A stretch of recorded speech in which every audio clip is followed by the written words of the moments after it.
ಮತ್ತೊಮ್ಮೆ ಎಲ್ರಿಗೂ ಅಮರ್ಸ್ ಕ್ಲಾಸಸ್ಗೆ ಸ್ವಾಗತ. ನಾನು ಅಮರೇಶ್ ಪೋತ್ನಾಳ್. ಇದು ಕ್ಲಾಸ್ ನಂಬರ್ 495 ಆಗುತ್ತೆ ಮತ್ತು ಫೆಬ್ರವರಿ 2024 8ನೇ ಭಾಗದ ಪ್ರಮುಖ ಪ್ರಚಲಿತ ಘಟನೆಗಳು. ಸೊ ಆಸ್ ಯೂಶುವಲ್ ಒಂದು 15 ಪ್ರಮುಖ ಪ್ರಚಲಿತ ಘಟನೆಗಳನ್ನು ನಾವು ಈ ವಿಡಿಯೋದಲ್ಲಿ ಡಿಸ್ಕಷನ್ ಮಾಡ್ತಾ ಹೋಗೋಣ.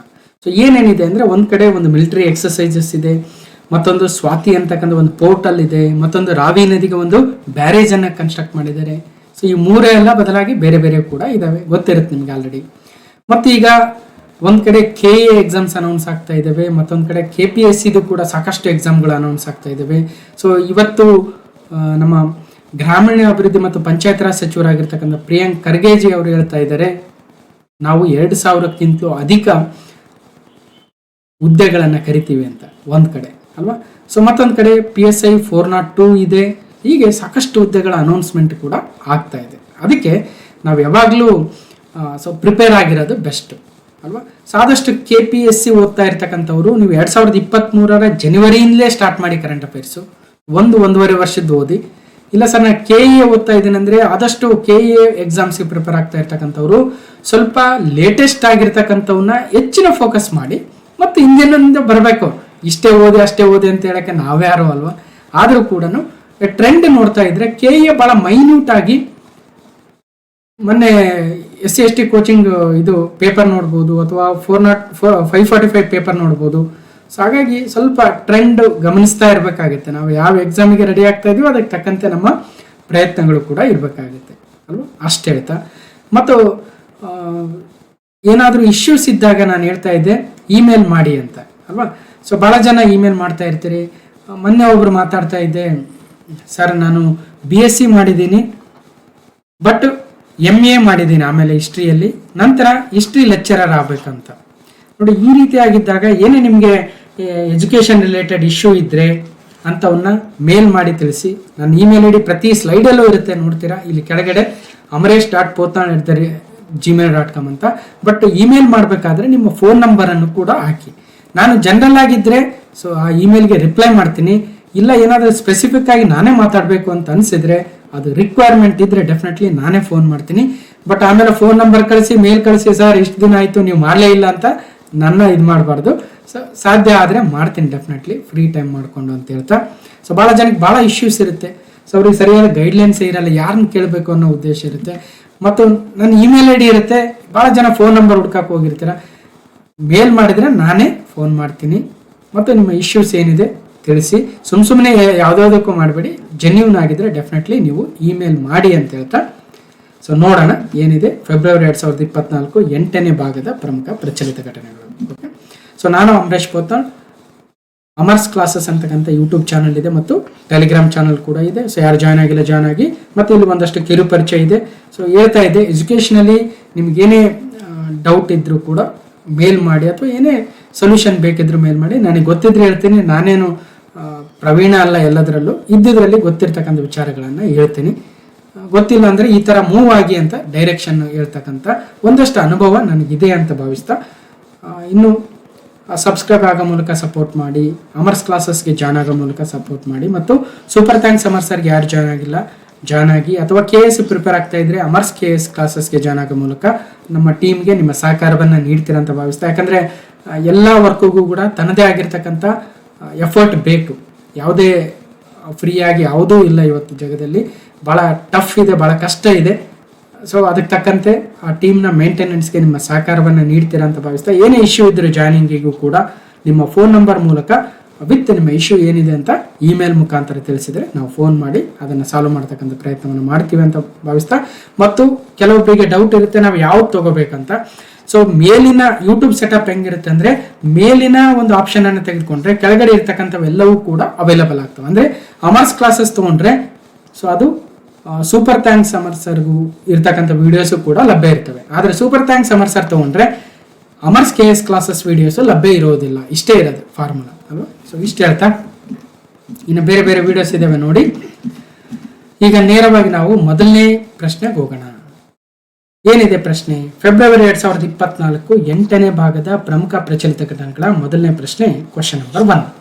ಸೊ ಇತ್ತೀಚೆಗೆ UPI ಪಾವತಿ ವ್ಯವಸ್ಥೆಯನ್ನ ಯಾವ 2 ದೇಶಗಳಲ್ಲಿ ಪ್ರಾರಂಭಿಸಲಾಗಿದೆ? Recently UPI payment system has been launched in which 2 countries? ನೋಡಿ, ಯೂನಿಫೈಡ್ ಪೇಮೆಂಟ್ ಸರ್ವಿಸ್. ಸೊ ಇದರ ವಿಸ್ತೃತ ರೂಪವೇನು? ಯೂನಿಫೈಡ್ ಪೇಮೆಂಟ್ ಇಂಟರ್ಫೇಸ್ ಅಂತ. ಸರ್ವಿಸ್ ಅನ್ಸುತ್ತೆ, ಇಲ್ಲ.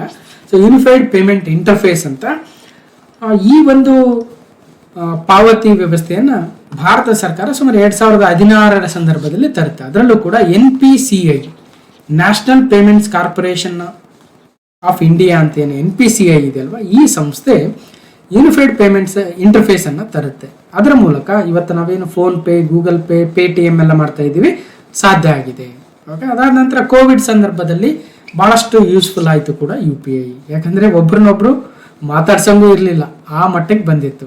ಸೊ ಹಾಗಾಗಿ ಆಯಿತು. ಹಾಗಾದರೆ ಭಾರತದಲ್ಲಿರ್ತಕ್ಕಂಥ ಈ ಒಂದು UPI ಪಾವತಿ ವ್ಯವಸ್ಥೆಯನ್ನು ವಿವಿಧ ದೇಶಗಳಲ್ಲೂ ಕೂಡ ಪ್ರಾರಂಭ ಮಾಡ್ತಾ ಇದ್ದಾರೆ. ಹಾಗಾದರೆ 2 ದೇಶಗಳು ಇತ್ತೀಚೆಗೆ ಯಾವುವು ಅಂದರೆ Sri Lanka, Mauritius, Australia, Egypt, Chile ಮತ್ತು ಪೆರು, ಇರಾನ್, ಇಸ್ರೇಲ್ ಅಂದರೆ ಶ್ರೀಲಂಕಾ ಮತ್ತು ಮಾರಿಷಸ್ಗಳಾಗುತ್ತೆ.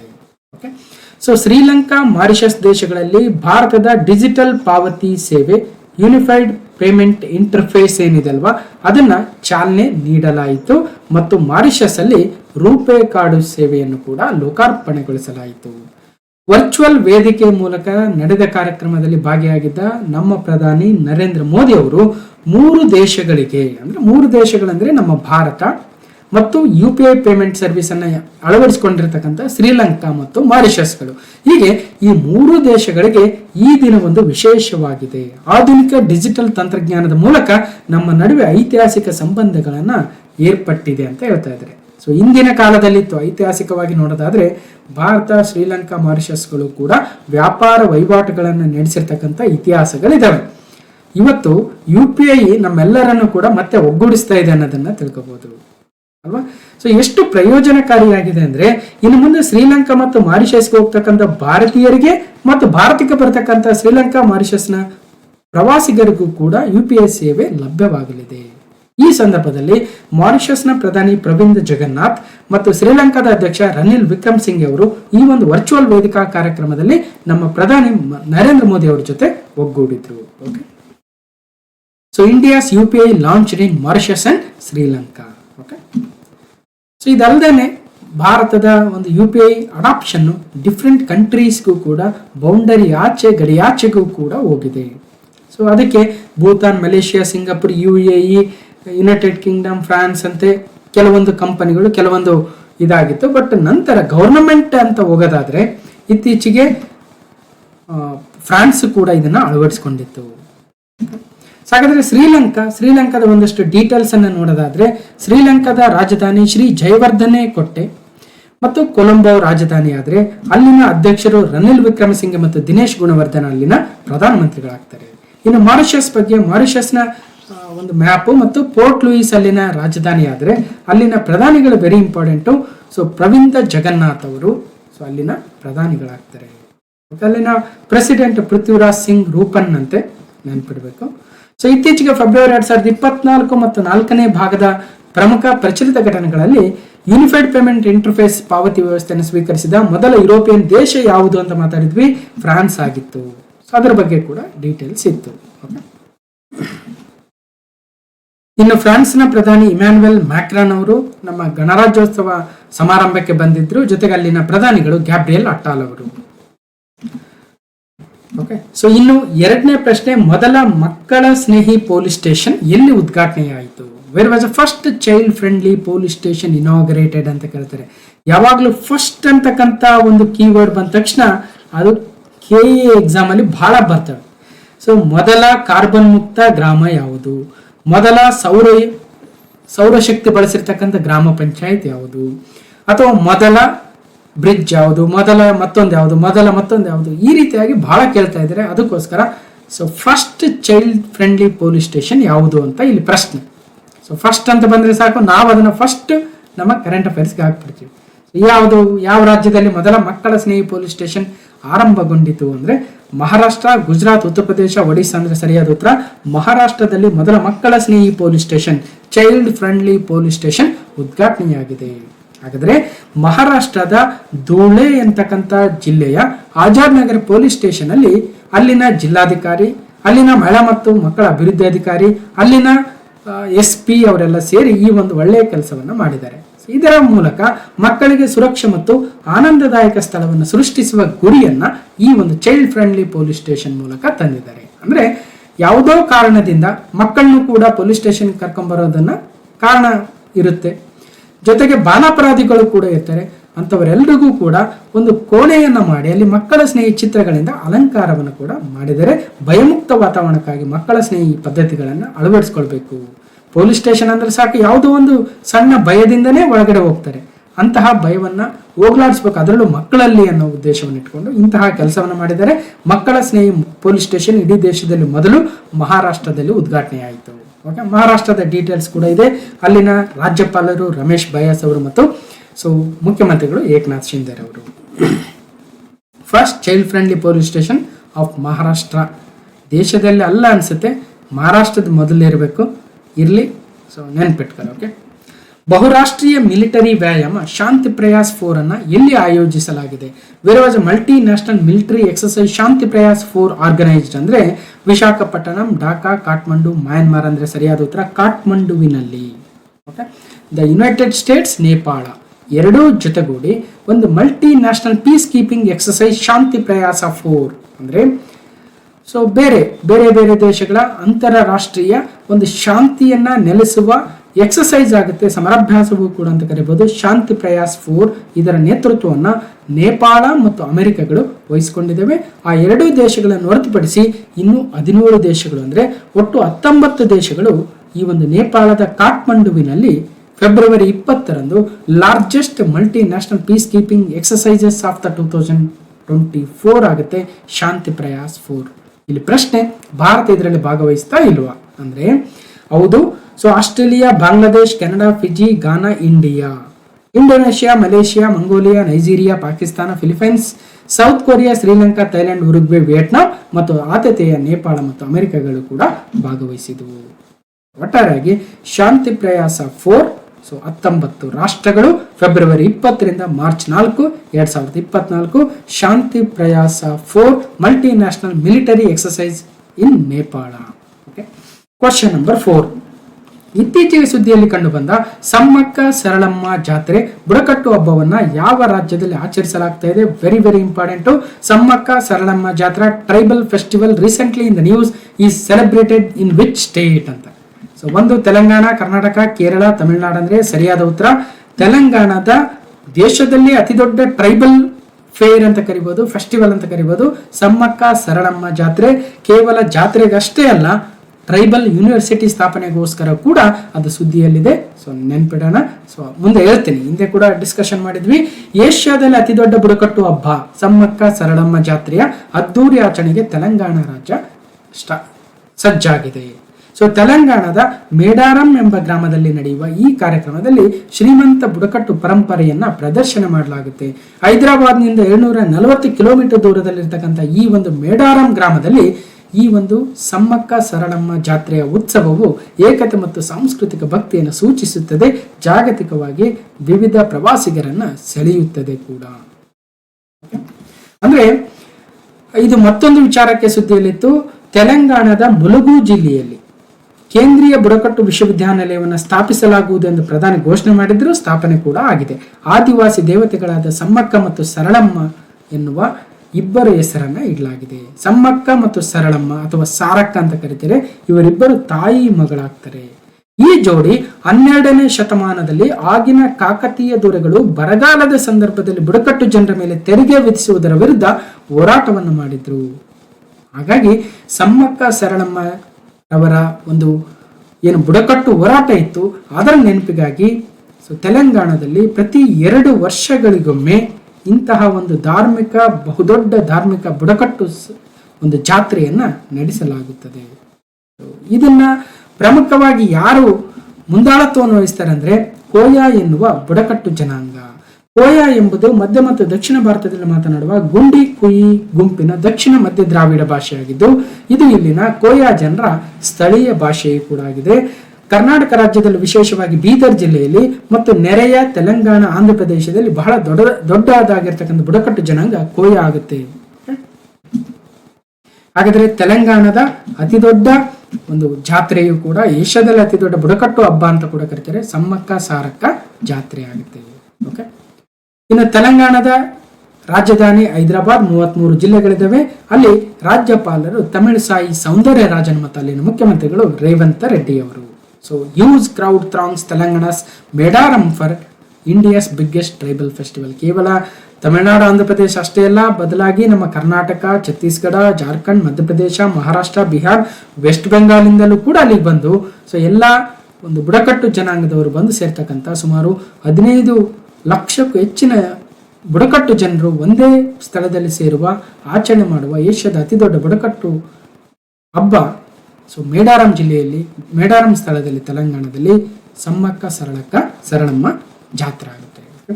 ಇನ್ನು ಕ್ವಶನ್ ನಂಬರ್ 5, ಇತ್ತೀಚೆಗೆ ಸುದ್ದಿಯಲ್ಲಿ ಕಂಡು ಬಂದ ನೀಲಗಿರಿ ಮಾರ್ಟಿನ್. ಏನ್ ಸರ್ ಇದು ಹೆಸರು ಅನಿಸ್ಬೋದು. ನೀಲಗಿರಿ ಮಾರ್ಟಿನ್ ಎಂಬ ಒಂದು ಪ್ರಾಣಿ ಭಾರತೀಯ ಕೆಳಗಿನ ಯಾವ ಪ್ರದೇಶಕ್ಕೆ ಸ್ಥಳೀಯವಾಗಿದೆ? So the Nilagiri martin recently seen in the news is endemic to which one of the following regions in India? So ಪಶ್ಚಿಮ ಘಟ್ಟಗಳು, ಪೂರ್ವ ಘಟ್ಟಗಳು, ಜೌಗು ಪ್ರದೇಶಗಳು, ಹುಲ್ಲುಗಾವಲುಗಳು ಅಂದ್ರೆ ಇಲ್ಲಿ ಗಮನಿಸಬೇಕಾಗಿರ್ತಕ್ಕಂಥ ವರ್ಡ್ ಎಂಡೆಮಿಕ್. ಎಂಡೆಮಿಕ್ ಅಂದ್ರೆ ಸ್ಥಳೀಯ ಪ್ರಭೇದ ಅನ್ನಂಗೆ. ಅಂದ್ರೆ ಈಗ ಒಂದು ಪರ್ಟಿಕ್ಯುಲರ್ ರೀಸನ್ ನ ತೆಗೆದುಕೊಂಡ್ರೆ ಅಥವಾ ಒಂದು ಸ್ಥಳೀಯ ಅಥವಾ ಒಂದು ಪ್ರತ್ಯೇಕವಾಗಿರ್ತಕ್ಕಂಥ ಒಂದು ನ್ಯಾಷನಲ್ ಪಾರ್ಕ್ ತೆಗೆದುಕೊಂಡ್ರೆ, ವೈಲ್ಡ್ ಲೈಫ್ ಸ್ಯಾಂಚುರಿ ತೆಗೆದುಕೊಂಡ್ರೆ, ಆ ಒಂದು ಪ್ರದೇಶವನ್ನು ಬಿಟ್ಟು ಬೇರೆ ಯಾವುದೇ ಪ್ರದೇಶದಲ್ಲಿ ಕಂಡು ಬರದೇ ಇದ್ರೆ ಅಂತಹ ಪ್ರಭೇದವನ್ನು ನಾವು ಸ್ಥಳೀಯ ಪ್ರಭೇದ ಅಂತೀವಿ ಅಥವಾ ಎಂಡೆಮಿಕ್. ಈಗ ಗ್ರೇಟ್ ಇಂಡಿಯನ್ ಬಸ್ಟರ್ಡ್ ಅನ್ಕೊಳ್ಳೋಣ. Great Indian bustard is endemic to South Asia. ಅದೇ ತರ ಇನ್ನೊಂದು ಯಾವುದೋ ಒಂದು ಪಕ್ಷಿನೋ ಪ್ರಾಣಿನ ತೆಗೆದುಕೊಳ್ಳೋಣ, endemic to Karnataka, endemic to South India, endemic to North India, ಆ ತರ. ಸೊ ಅದೇ ತರ ಸೊ ಈ ನೀಲಗಿರಿ ಮಾರ್ಟಿನ್ ಅಂತಕ್ಕಂಥ ಪ್ರಾಣಿ ಎಂಡೆಮಿಕ್ ಟು ಅಥವಾ ಸ್ಥಳೀಯವಾಗಿ ಎಲ್ಲಿ ಮಾತ್ರ ಕಂಡು ಬರುತ್ತೆ, ಪ್ರಪಂಚದ ಬೇರೆ ಇನ್ಯಾವುದೋ ಭಾಗದಲ್ಲಿ ಕಂಡು ಬರುವುದೇ ಇಲ್ಲ ಅಂತಹ ಪ್ರಭೇದ ಸೊ ನೀಲಗಿರಿ ಮಾರ್ಟಿನ್. ಅದು ಪಶ್ಚಿಮ ಘಟ್ಟಗಳಲ್ಲಿ ಮಾತ್ರ ಕಂಡು ಬರುತ್ತದೆ. ಸೊ ಇದೇ ನೀಲಗಿರಿ ಮಾರ್ಟಿನ್ ಆಗುತ್ತೆ. Okay, so Nilgiri marten conservation status IUCN red list ಅಲ್ಲಿ ವಲ್ನರಬಲ್ ಅಲ್ಲಿದೆ. VU ಅಂದ್ರೆ ವಲ್ನರಬಲ್. ಓಕೆ, ಅಂದ್ರೆ ಎಂಡಾಂಜರ್ಡ್ ಆಗುವ ಹತ್ತಿರದಲ್ಲಿದೆ ಮತ್ತು ಇನ್ನೂ ನಾವು ಅದನ್ನ ಉಳಿಸದೆ ಹೋದ್ರೆ ಕ್ರಿಟಿಕಲಿ ಎಂಡಾಂಜರ್ಡ್ ಆಗಿ ಎಕ್ಸ್ಟಿಂಕ್ಟ್ ಆಗ್ತಕ್ಕಂಥ ಸಾಧ್ಯತೆ ಕೂಡ ಇದೆ. ಸ್ವಲ್ಪ ನೋಡ್ಬೋದು, ಗಮನಿಸಬಹುದು. ಓಕೆ ಓಕೆ ಸರಿ. ಹಾಗಾದ್ರೆ ಯಾಕಿದು ಸುದ್ದಿಲಿದೆ ಅಂದ್ರೆ ಸೊ ತಮಿಳುನಾಡು ಇಂತಹ ಅಳಿವಿನಂಚಿನಲ್ಲಿರುವಂತಹ ಪ್ರಭೇದಗಳ ಸಂರಕ್ಷಣೆಗೋಸ್ಕರ ಒಂದು ನಿಧಿಯನ್ನ, ಒಂದು ಫಂಡ್ ಅನ್ನ ತಂದಿದೆ. ಅದೇ TN ಎಂಡಾಂಜರ್ಡ್ ಸ್ಪೀಸೀಸ್ ಕನ್ಸರ್ವೇಷನ್ ಫಂಡ್ ಅಂತ ಅಲ್ವಾ. ತಮಿಳುನಾಡು ಅಳಿವಿನಂಚಿನಲ್ಲಿರುವ ಪ್ರಭೇದಗಳ ಸಂರಕ್ಷಣಾ ನಿಧಿ ಅಂತ ತಂದು ಅದರಲ್ಲಿ ವಿವಿಧ ಪ್ರಭೇದಗಳ ಸಂರಕ್ಷಣೆಗೆ ಇವತ್ತು ಮುಂದಾಗ್ತಾ ಇದೆ ಅಲ್ವಾ. ಸೊ ಹಿಂದೆ ಕೂಡ ನೋಡಿದ್ವಿ ನೀಲಗಿರಿ ತಹರ್ನ ಸಂರಕ್ಷಣೆಗೆ, ಇವತ್ತು ನೀಲಗಿರಿ ಮಾರ್ಟಿನ್ ಎನ್ನುವ ಒಂದು ಪ್ರಾಣಿಯ ಸಂರಕ್ಷಣೆಗೆ. ನೋಡೋದಕ್ಕೊಂದು ಸಣ್ಣ ನಾಯಿಯ ತರ ಕಾಣಿಸುತ್ತೆ. ಓಕೆ, ಗಮನಿಸಬಹುದು. ಅದರ ಕಲರ್ ಕೂಡ ಬಹಳ ಅಟ್ರಾಕ್ಟಿವ್ ಆಗಿದೆ. ಒಂದ್ ಕಡೆ ಯೆಲ್ಲೋ ಕಲರ್ ಇದೆ, ಇನ್ನೊಂದ್ ಕಡೆ ಬಾಲ ಅಥವಾ ಮೈ ತುಂಬಾ ಒಂದು ಕಪ್ಪು ಕಲರ್ ಇದೆ, ಸ್ವಲ್ಪ ಗಲ್ಲದ ಕೆಳಗಡೆ ನೋಡಿ ವೈಟ್ ಕಲರ್ ಕಾಣಿಸ್ತಾ ಇದೆ ಅಲ್ವಾ. ಸೊ ಹೀಗೆ ನೋಡೋಣ. ಮತ್ತು ಸೊ ಅಪರೂಪದ ಮಾಂಸಾಹಾರಿ, ವೈಜ್ಞಾನಿಕವಾಗಿ ಮಾಟಿಸ್ ಗ್ವಾಟ್ಕಿನ್ಸಿ ಎಂದು ಹೆಸರಿಸಲಾಗಿದೆ. ಕರ್ನಾಟಕ, ಕೇರಳ, ತಮಿಳುನಾಡು ವ್ಯಾಪಿಸಿರುವ ಭಾರತದ ಪಶ್ಚಿಮ ಘಟ್ಟಗಳಿಗೆ ಪ್ರತ್ಯೇಕವಾಗಿ ಇದು ಕಂಡು ಬರುತ್ತೆ. ಓಕೆ, ಗಮನಿಸಬಹುದು. ಸೊ ನೀಲಗಿರಿ ಮಾರ್ಟಿನ್ ಆಗುತ್ತೆ. ಓಕೆ, ನೀಲಗಿರಿ ಮಾರ್ಟಿನ್ ನೋಡಿ. Bureaucrat shares post on ಎಂಡಾಂಜರ್ಡ್ Nilgiri Martin highlights the urgency for the conservation. So ಈ ರೀತಿಯಾಗಿ ಸೊ ನೀಲಗಿರಿ ಮಾರ್ಟಿನ್ ಅಂತಕ್ಕಂಥ ವಲ್ನರಬಲ್ ಆಗಿರ್ತಕ್ಕಂಥ ಒಂದು, ಅದರಲ್ಲೂ ನಮ್ಮ ಪಶ್ಚಿಮ ಘಟ್ಟಗಳಿಗೆ ಎಂಡೆಮಿಕ್ ಆಗಿರ್ತಕ್ಕಂಥ ಸ್ಥಳೀಯವಾಗಿರ್ತಕ್ಕಂಥ ಒಂದು ಪ್ರಭೇದವನ್ನ ಉಳಿಸ್ಕೊಳ್ತಕ್ಕಂಥ ಕಾರ್ಯದಲ್ಲಿ ಇವತ್ತು ತಮಿಳುನಾಡು ಮುಂದೆ ಇದೆ. ಸೊ ಹೇಗೆ ವಲ್ನರಬಲ್ ಅಂತ ಕೇಳಿದ್ರೆ, ಸೊ IUCN ಅವರು ರೆಡ್ ಲಿಸ್ಟ್ ಅಂತ ಒಂದು ಲಿಸ್ಟ್ ಅನ್ನ ಬಿಡ್ತಾರೆ. ಅಂದ್ರೆ ಜಾಗತಿಕವಾಗಿ ಅಳಿವಿನ ಅಂಚಿನಲ್ಲಿರ್ತಕ್ಕಂಥ ಪ್ರಭೇದಗಳ ಪಟ್ಟಿಯನ್ನ IUCN ರೆಡ್ ಲಿಸ್ಟ್ ಅವರು ಅಥವಾ IUCN ಅಂತಕ್ಕಂಥ ಸಂಸ್ಥೆ ಬಿಡುಗಡೆ ಮಾಡುತ್ತೆ. ಓಕೆ, ಹೀಗೆ ಮೊದಲ ಬಾರಿಗೆ 1964ರಲ್ಲಿ ರೆಡ್ ಡೇಟಾ ಬುಕ್ ಪಬ್ಲಿಷ್ ಆಗಿತ್ತು. ಓಕೆ, ಸೊ ಇದರಲ್ಲಿ ರೆಡ್ ಲಿಸ್ಟ್ ನಲ್ಲಿ ಆಪತ್ತಿನಲ್ಲಿರುವ ಪ್ರಭೇದಗಳ ಅಧ್ಯಯನಕ್ಕೆ ಮತ್ತು ಪ್ರಕಟಣೆಗೆ ಹೆಸರುವಾಸಿಯಾಗಿದೆ. IUCN ರೆಡ್ ಲಿಸ್ಟ್ ಅಂತಾನೆ ಕರಿತೀವಿ. So IUCN red list of threatened species ಅಂತ. ಸೊ ಜಾಗತಿಕ ಮಟ್ಟದಲ್ಲಿ ಪ್ರಭೇದಗಳು ಮತ್ತು ಉಪಪ್ರಭೇದಗಳ ಸ್ಥಿತಿಯ ಬಗ್ಗೆ ವೈಜ್ಞಾನಿಕ ಆಧಾರಿತ ಮಾಹಿತಿಯನ್ನ ಒದಗಿಸುತ್ತದೆ IUCN. ಸೊ ಇದರಲ್ಲಿ 9 ವಿಧದ ಡಿಫ್ರೆಂಟ್ ಕ್ಯಾಟಗರೀಸ್ ಬರ್ತವೆ. ಓಕೆ, ಅಥವಾ ಗ್ರೂಪ್ಸ್ ಅಂತ ಕರಿಬಹುದು. ಇದ್ರ ಬಗ್ಗೆ ಬಹಳ ಕಡೆ ಮಾತಾಡಿದ್ದೀವಿ, ಬಹಳ ದಿನ ಆಯ್ತು ಅಂತ ಒಂದು ರೀಕ್ಯಾಪ್ ಅನ್ನು ಮಾಡ್ತಾ ಇದ್ದೀನಿ. ಸೊ ಮೊದಲನೇದು ಎಕ್ಸ್ಟಿಂಕ್ಟ್ ಅಂತ, ಅಂದ್ರೆ ಅಳಿದು ಹೋದ ಪ್ರಭೇದಗಳು. ಎರಡನೇದು ಮೂಲ ಆವಾಸ ಸ್ಥಾನದಲ್ಲಿ ಅಳಿದು ಹೋದ ಪ್ರಭೇದಗಳು, ಅಂದ್ರೆ extinct in the wild but present in the some captivities. Some ಜೂನು ಯಾವುದೋ ಒಂದು ಬ್ರೀಡಿಂಗ್ ಸೆಂಟರ್ ಮಾತ್ರ ಇರುತ್ತೆ, ಆದರೆ ಮೂಲ ಆವಾಸ ಸ್ಥಾನವಾಗಿರ್ತಕ್ಕಂಥ ಕಾಡುಗಳಲ್ಲಿ ಅದು ನಶಿಸಿ ಹೋಗಿರುತ್ತೆ. ಓಕೆ, ಮತ್ತೊಂದು ಕ್ರಿಟಿಕಲಿ ಎಂಡ್ಯಾಂಜರ್ಡ್ CR ಅಂತ. ಓಕೆ, ಅಂದ್ರೆ ತೀವ್ರವಾದ ಅಳಿವಿನಂಚಿನಲ್ಲಿರ್ತಕ್ಕಂಥ ಪ್ರಭೇದಗಳನ್ನ ಈ ಕ್ಯಾಟಗರಿಯಲ್ಲಿ ಸೇರಿಸ್ತಾರೆ. ಅಂದ್ರೆ IUCN ಅಂತಕ್ಕಂಥ ಒಂದು ಸಂಸ್ಥೆ.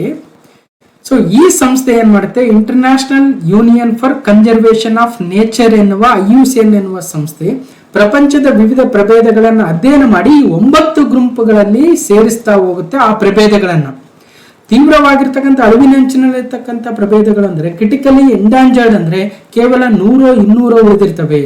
ಇನ್ನು ಎಂಡಾಂಜರ್ಡ್, ವಲ್ನರಬಲ್, ಹೀಗೆ CR, EN ಮತ್ತು VUಗಳು ಬಹಳ ಇಂಪಾರ್ಟೆಂಟ್ ಅನ್ನಂಗೆ. ಅವುಗಳನ್ನು ನಾವು ಸಂರಕ್ಷಿಸಬೇಕು. ಅಂತಹ ವಲ್ನರಬಲ್ ಅಥವಾ ಅಪಾಯಕ್ಕೊಳಗಾಗಬಲ್ಲಂತಹ ಪ್ರಭೇದಗಳ ಲಿಸ್ಟ್ಗೆ ಇವತ್ತು ನಮ್ಮ ನೀಲಗಿರಿ ಮಾರ್ಟಿನ್ ಸೇರಿದೆ. ಅದನ್ನು ಉಳಿಸ್ಕೊಳ್ಬೇಕನ್ನೋ ಉದ್ದೇಶಕ್ಕೆ ತಮಿಳುನಾಡು ಸರ್ಕಾರ ಒಂದು ಫಂಡ್ ಅನ್ನು ತಂದಿದೆ, TN ಎಂಡಾಂಜರ್ಡ್ ಸ್ಪೀಸೀಸ್ ಕನ್ಸರ್ವೇಷನ್ ಫಂಡ್. ಅದರ ಮೂಲಕ ನೀಲಗಿರಿ ಮಾರ್ಟಿನ್ ಅನ್ನು ಕೂಡ ಇವತ್ತು ಸಂರಕ್ಷಿಸುವ ಪ್ರಯತ್ನಕ್ಕೆ ಕೈ ಹಾಕಿದೆ. ಇನ್ನು ಕೇವಲ ಅದೊಂದೇ ಅಲ್ಲ, ನಮ್ಮ ಭಾರತದಲ್ಲಿ ಪ್ರಮುಖವಾಗಿರ್ತಕ್ಕಂಥ ಅಳಿವಿನ ಅಂಚಿನಲ್ಲಿರ್ತಕ್ಕಂಥ ಪ್ರಭೇದಗಳಂದ್ರೆ pygmy hog, Namdapha, flying squirrel, Malabar civet, Andaman shrew, Sumatran ಖಡ್ಗ ಮೃಗಗಳು ಪ್ರಮುಖವಾದರೆ ಕೆಲವೊಂದು ಬರ್ಡ್ಸ್ ಇದಾವೆ. Great Indian bustard, GIB, Bengal florican, Siberian crane, Jerdon courser, ಭಾರತೀಯ ರಣಹದ್ದು, ಇಂಡಿಯನ್ ವಲ್ಚರ್ಗಳು ಪ್ರಮುಖ ಪಕ್ಷಿ ಪ್ರಭೇದಗಳಾಗ್ತವೆ. ಇನ್ನು ಕ್ವಶನ್ ನಂಬರ್ 6, ಇತ್ತೀಚೆಗೆ ವಿಜ್ಞಾನಿಗಳು ಯಾವ ಕಾಡಿನಲ್ಲಿ ವಿಶ್ವದ ಅತಿ ದೊಡ್ಡ ಹಾವನ್ನ ಕಂಡುಹಿಡಿದ್ರು? Recently scientist discovered the world's largest snake in which forest ಅಂದ್ರೆ Amazon rain forest, Congo rain forest, Atlantic rain forest, South East Asian rain forest ಅಂದ್ರೆ ಅಮೆಜಾನ್ ರೈನ್ ಫಾರೆಸ್ಟ್ ಅಥವಾ ಅಮೆಜಾನ್ ಮಳೆಕಾಡುಗಳಾಗುತ್ತೆ. ಹೀಗೆ 2024 ಫೆಬ್ರವರಿಯಲ್ಲಿ ವಿಜ್ಞಾನಿಗಳು ಅಮೆಜಾನ್ ಮಳೆಕಾಡಿನಲ್ಲಿ ವಿಶ್ವದ ಅತಿ ದೊಡ್ಡ ಅನಕೊಂಡವನ್ನ ಕಂಡುಹಿಡಿದ್ರು. ಬೃಹತ್ ಉತ್ತರ ಹಸಿರು ಅನಕೊಂಡ ಅಂತ, ನಾರ್ದರ್ನ್ ಗ್ರೀನ್ ಅನಕೊಂಡ ಅಂತ ಕರೀತಾರೆ. ಸೊ 26 ಅಡಿ ಅಳತೆ, 200 kg ತೂಕ ತೂಗುವಂತಹ ಒಂದು ದೊಡ್ಡ ಅನಕೊಂಡವನ್ನ ಇತ್ತೀಚೆಗೆ ಅಮೆಜಾನ್ ರೈನ್ ಫಾರೆಸ್ಟ್ ಅಲ್ಲಿ ಕಂಡುಹಿಡಿಯಲಾಗಿದೆ. ಕೇಳ್ತಾರೆ ಜನರಲಿ, ವರ್ಲ್ಡ್ಸ್ ಬಿಗ್ಗೆಸ್ಟ್ ಸ್ನೇಕ್ ಇನ್ ಅಮೆಜಾನ್, 26 feet ಲಾಂಗ್ ಇದೆ ಅಂತೆ. ಇಮ್ಯಾಜಿನ್ ಮಾಡಿ, 26 feet ಲಾಂಗ್. ಸೊ ಈ ಕೆಳಗಿನ ಯಾವ ದೇಶಗಳು ಇತ್ತೀಚೆಗೆ ಸುದ್ದಿಯಲ್ಲಿ ಕಂಡು ಬಂದ ಎಕ್ಸಸೈಸ್ ದೋಸ್ತಿ ಎನ್ನುವ ಒಂದು ಸಮರಾಭ್ಯಾಸದಲ್ಲಿ ಭಾಗವಹಿಸಿದ್ವು? Which of the following countries participated in exercise Dosti recently seen in the news? ಭಾರತ, ಶ್ರೀಲಂಕಾ, ಮಾಲ್ಡೀವ್ಸ್. 1991ರಿಂದ ಪ್ರತಿ 2 ವರ್ಷಗಳಿಗೊಮ್ಮೆ ನಡೆಯುವ ತ್ರಿಪಕ್ಷೀಯ ಕೋಸ್ಟ್ ಗಾರ್ಡ್ ವ್ಯಾಯಾಮವಾಗುತ್ತೆ ದೋಸ್ತಿ 16ಗಾಗಿ. ಭಾರತೀಯ ಮತ್ತು ಶ್ರೀಲಂಕಾದ ಕರಾವಳಿ ರಕ್ಷಣಾ ಹಡಗುಗಳು ಮಾಲ್ಡೀವ್ಸ್ಗೆ ಜೊತೆಯಾಗಿತ್ತು. So trilateral coast guard exercise Dosti 16 kicks of in Maldives. ಇದೊಂದು 16ನೇ ಆವೃತ್ತಿ ಆಗಿತ್ತಂತೆ, ಗಮನಿಸಬೇಕು. ಒಟ್ಟಾರೆಯಾಗಿ exercise Dosti Bharat, Sri Lanka, Maldives 16th edition February 2024. ಎಲ್ಲಿ ಅಂದ್ರೆ ಮಾಲ್ಡೀವ್ಸ್ ಅಲ್ಲಿ, ಗಮನಿಸಬೇಕು. ಬಾಂಗ್ಲಾದೇಶ ಕೂಡ ಜಸ್ಟ್ ಅಬ್ಸರ್ವೇಷನ್ ಕಂಟ್ರಿ ಆಗಿ ಭಾಗವಹಿಸಿತ್ತು. India, Maldives, Sri Lanka conduct trilateral exercise Dosti. ಗಮನಿಸಬೇಕು. ಇನ್ನು question number 8, navigate Bharat portal ಇತ್ತೀಚೆಗೆ ಸುದ್ದಿಯಲ್ಲಿ ಕಂಡು ಬಂದಿದೆ. ಯಾವ ಸಚಿವಾಲಯ ಇದನ್ನು ಪ್ರಾರಂಭಿಸಿದೆ? Navigate Bharat portal recently seen in the news is launched by which ministry ಅಂದ್ರೆ ministry of communication, ministry of information and broadcasting, ministry of road transport and highways, ministry of defence ಅಂದ್ರೆ ಸರಿಯಾದ ಉತ್ತರ ministry of information and broadcasting. ಮಾಹಿತಿ ಮತ್ತು ಪ್ರಸಾರ ಸಚಿವಾಲಯ 4 ಹೊಸ ಪೋರ್ಟಲ್ಗಳನ್ನು ತಂದಿದೆ. ಸೊ ಯಾವ್ಯಾವು, ಅದರ ಉದ್ದೇಶಗಳೇನು ನೋಡ್ಕೋಬೇಕು, ವೆರಿ ವೆರಿ ಇಂಪಾರ್ಟೆಂಟ್ ಆಗುತ್ತೆ. ಪೋರ್ಟಲ್ಗಳನ್ನು ಬಹಳ ಕಡೆ ಕೇಳ್ತೀರಿ. ಸೊ ನ್ಯಾವಿಗೇಟ್ ಭಾರತ್ ಸೇರಿದಂತೆ 4 ಪೋರ್ಟಲ್ಗಳನ್ನು ಪ್ರಾರಂಭಿಸಿತು. ಸೊ ಇದೊಂದು ನ್ಯೂ ಮೀಡಿಯಾ ವಿಂಗ್ನ ದ್ವಿಭಾಷಾ ವೇದಿಕೆ ಆಗಿದೆ ಅಂತೆ. ಸೊ ಯಾವ್ಯಾವ 4 ಪೋರ್ಟಲ್ ಹೇಳ್ತೀನಿ, ಒಂದು ನಿಮಿಷ. ಪ್ರೆಸ್ ಸೇವಾ, national register for LCOs, CBC ಮತ್ತು ನೇವಿಗೇಟ್ ಭಾರತ್. ಹೀಗೆ ಒಟ್ಟು 4 ಪೋರ್ಟಲ್ಗಳು ಗಮನಿಸಬೇಕು. ಸೊ ಪ್ರೆಸ್ ಸೇವಾ portal, navigate Bharat portal, national register for LCOs ಅಂತಕ್ಕಂಥದ್ದು ಬಹಳ ಇಂಪಾರ್ಟೆಂಟ್. ಈ ತರ ಪೋರ್ಟಲ್ಗಳನ್ನ ಕೇಳ್ತಾರೆ. ಯಾವ ಸಚಿವಾಲಯ ಏನಂತ ನೋಡ್ಬೋದು. So local cable operators, so LCO. ಇನ್ನು 9 ತಮಿಳುನಾಡು ಸರ್ಕಾರದಿಂದ ದೇವನಾಂಪ್ರಿಯ ಅಶೋಕ ಸ್ಮಾರಕ ಮಸ್ಕಿ ಇತಿಹಾಸದ ಮರು ಅಧ್ಯಯನ. ತಮಿಳುನಾಡು ಸರ್ಕಾರ ನಮ್ಮ ರಾಯಚೂರು ಜಿಲ್ಲೆಯ ಮಸ್ಕಿ ತಾಲೂಕಿನ ಮಸ್ಕಿಯಲ್ಲಿ ಬಂದು ಅಲ್ಲೇನು ದೇವನಾಂಪ್ರಿಯ ಅಶೋಕ ಎನ್ನುವ ಒಂದು ಪದಗಳನ್ನು ಬಳಸಿರುವ ಅಶೋಕನ ಶಿಲಾಶಾಸನಗಳಲ್ಲಿ ಪ್ರಮುಖವಾಗಿರ್ತಕ್ಕಂಥದ್ದು ಮಸ್ಕಿಯ ಶಾಸನ. ಅದರ ಮರು ಅಧ್ಯಯನವನ್ನ ತಮಿಳುನಾಡು ಸರ್ಕಾರ ಮಾಡ್ತಾ ಇದೆ ಅನ್ನೋದನ್ನ ಗಮನಿಸಬೇಕಾಗುತ್ತೆ. ಸೊ ಏನಿದೆ ಆರ್ಟಿಕಲ್, ಮಸ್ಕಿ ಇತಿಹಾಸ ಮರು ಅಧ್ಯಯನ, ತಮಿಳುನಾಡು ಸರ್ಕಾರದಿಂದ ಮಾದರಿ ಹೆಜ್ಜೆ, ದೇವನಾಂಪ್ರಿಯ ಅಶೋಕನೆಂದು ಸಾರಿದ ಸ್ಮಾರಕವಾಗುತ್ತೆ. ನವಶಿಲಾಯುಗದ ಪಳಿಯುಳಿಕೆಗಳು, ಅಶೋಕನ ಶಿಲಾಶಾಸನ, 3 ಮುಖಗಳ ಅಂಶದ ಚಿತ್ರದೊಂದಿಗೆ ಇತಿಹಾಸದಲ್ಲಿ ವಿಶೇಷವಾಗಿ ಗುರುತಿಸಿಕೊಂಡಿರುವ ರಾಯಚೂರು ಜಿಲ್ಲೆಯ ಮಸ್ಕಿ ಈಗ ತಮಿಳುನಾಡು ಸರ್ಕಾರ ಉತ್ಖನನ ನಡೆಸಲು ಉದ್ದೇಶಿಸಿರುವ ದಕ್ಷಿಣ ಭಾರತದ 4 ಐತಿಹಾಸಿಕ ಸ್ಥಳಗಳಲ್ಲಿ ಒಂದೆಂಬ ಹೆಗ್ಗಳಿಕೆಯನ್ನ ತನ್ನ ಮುಡಿಗೇರಿಸಿಕೊಂಡಿದೆ ನಮ್ಮ ಮಸ್ಕಿ. ಮಸ್ಕಿಯ ಜೊತೆಗೆ ಕೇರಳದ ಮುಸಿರಿ, ಒಡಿಶಾದ ಪಾಲೂರು, ಆಂಧ್ರದ ವೆಂಗಿಯಲ್ಲಿ ಪುರಾತತ್ವ ಉತ್ಖನನವನ್ನು ಕೈಗೊಳ್ಳಲು ಬಜೆಟ್ ಅಲ್ಲಿ ತಮಿಳುನಾಡು ಸರ್ಕಾರ ಘೋಷಣೆ ಮಾಡಿದೆ. ಹಿಂದೆ 1870 ಮತ್ತು 1888ರಲ್ಲಿ ಬ್ರಿಟಿಷ್ ಅಧಿಕಾರಿ ರಾಬರ್ಟ್ ಬ್ರೂಸ್ಫೂಟ್ ಅವರ ಮಸ್ಕಿಯ ವಿಶೇಷ ಅಧ್ಯಯನವನ್ನು ಆರಂಭಿಸಿದ್ರು.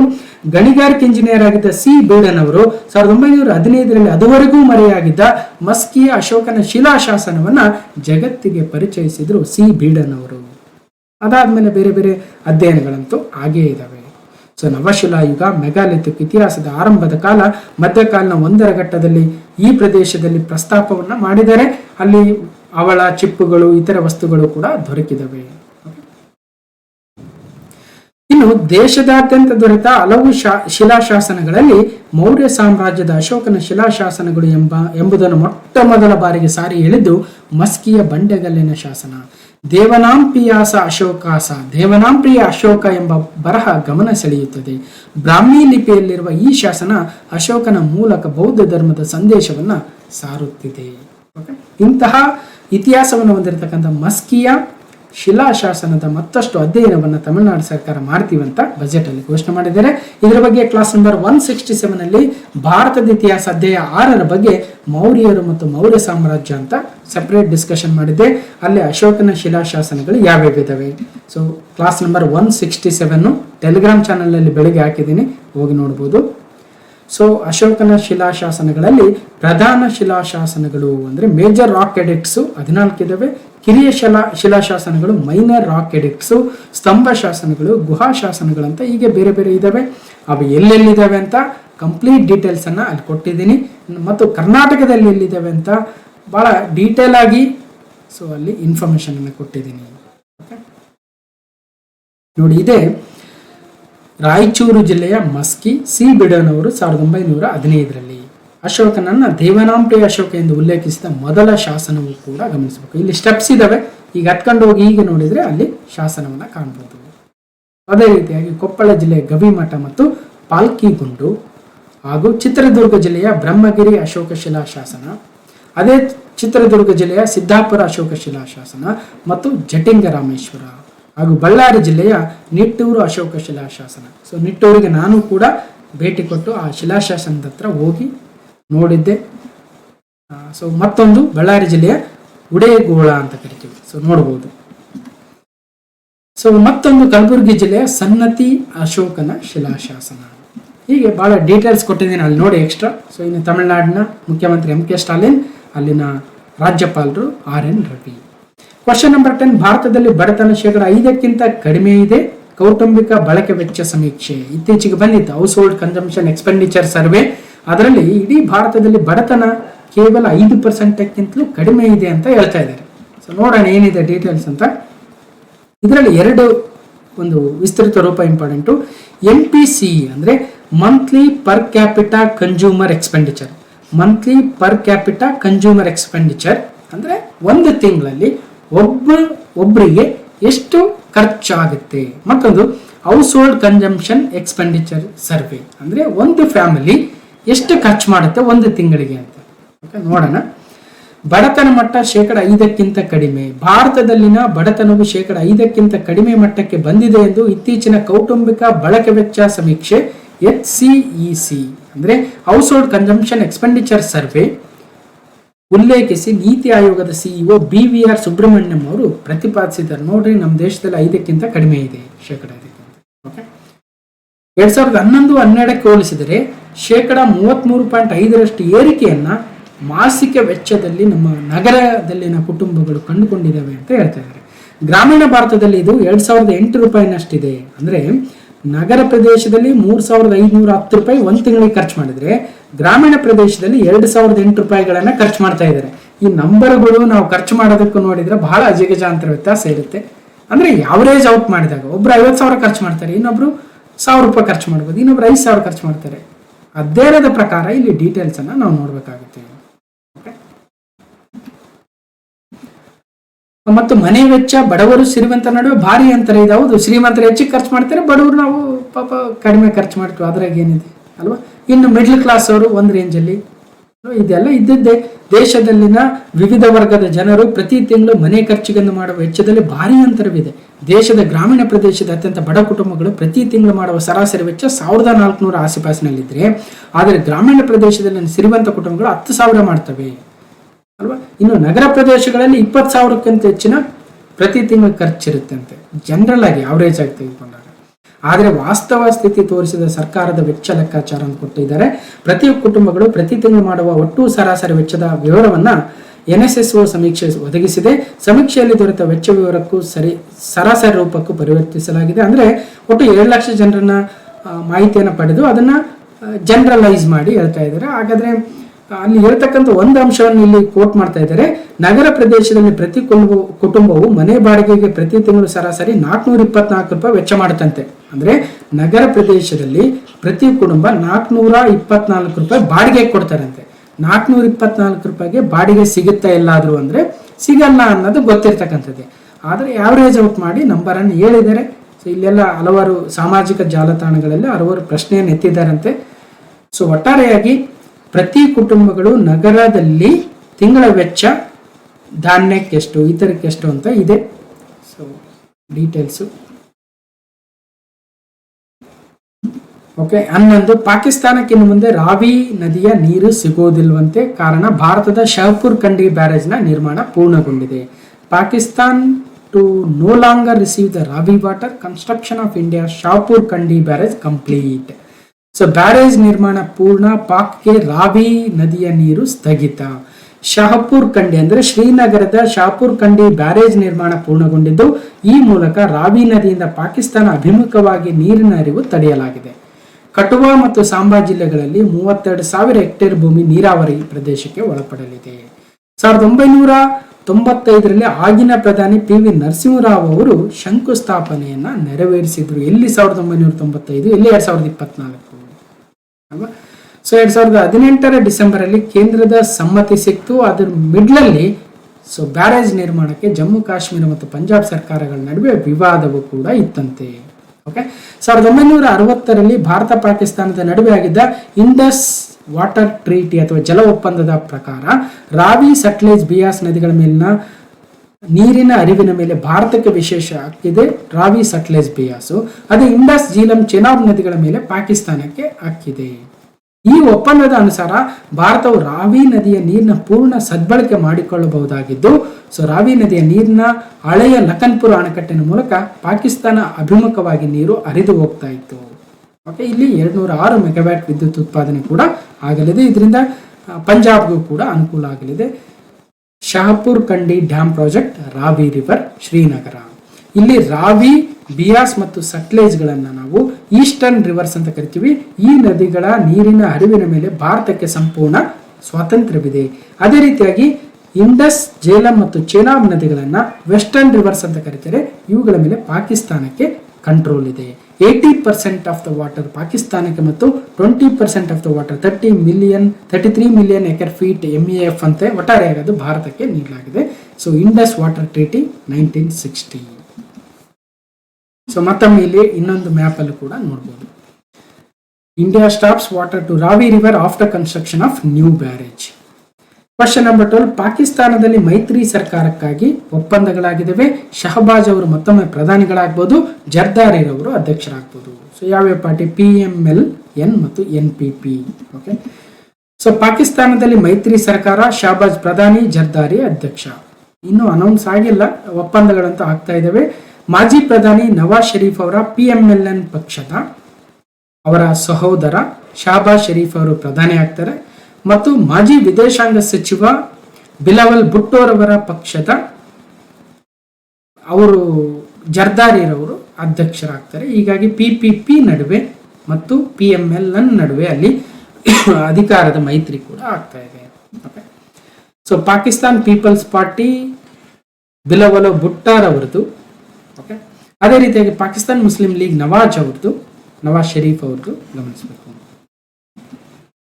ಇನ್ನು ನಿಮಾನ್ಸ್ ಆರೋಗ್ಯ ಪ್ರಚಾರಕ್ಕಾಗಿ WHO ನೆಲ್ಸನ್ ಮಂಡೇಲಾ ಪ್ರಶಸ್ತಿಯನ್ನು ಪಡೆದುಕೊಂಡಿದೆ. NIMHANS bags WHO Nelson Mandela award for health promotion. So United Nations Nelson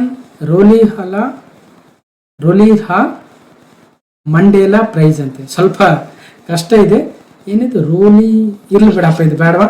Nelson Mandela price ಅಂದ್ರೆ ಸಾಕು. ಓಕೆ. ಪ್ರತಿ 5 ವರ್ಷಗಳಿಗೊಮ್ಮೆ ಕೊಡ್ತಾರಂತೆ. ಸೊ ಇದು ಒಂದು ಆರ್ಗನೈಸೇಷನ್ ಕೊಡ್ಬೋದು ಅಥವಾ ವ್ಯಕ್ತಿಗಳಿಗೂ ಕೂಡ ಕೊಡ್ಬೋದು. ಜನರಲ್ ಆಗಿ 5 ವರ್ಷಗಳಿಗೊಮ್ಮೆ ಒಬ್ಬ ಮಹಿಳೆ, ಒಬ್ಬ ಪುರುಷರಿಗೆ ಕೊಡ್ತಾರಂತೆ. ಈ ಸಲ ನಿಮಾನ್ಸ್ಗೆ ಕೊಟ್ಟಿದ್ದಾರೆ. ನೆಲ್ಸನ್ ಮಂಡೇಲಾ ಯುನೈಟೆಡ್ ನೇಷನ್ಸ್ ಪ್ರಶಸ್ತಿ ಆಗುತ್ತೆ. ಓಕೆ.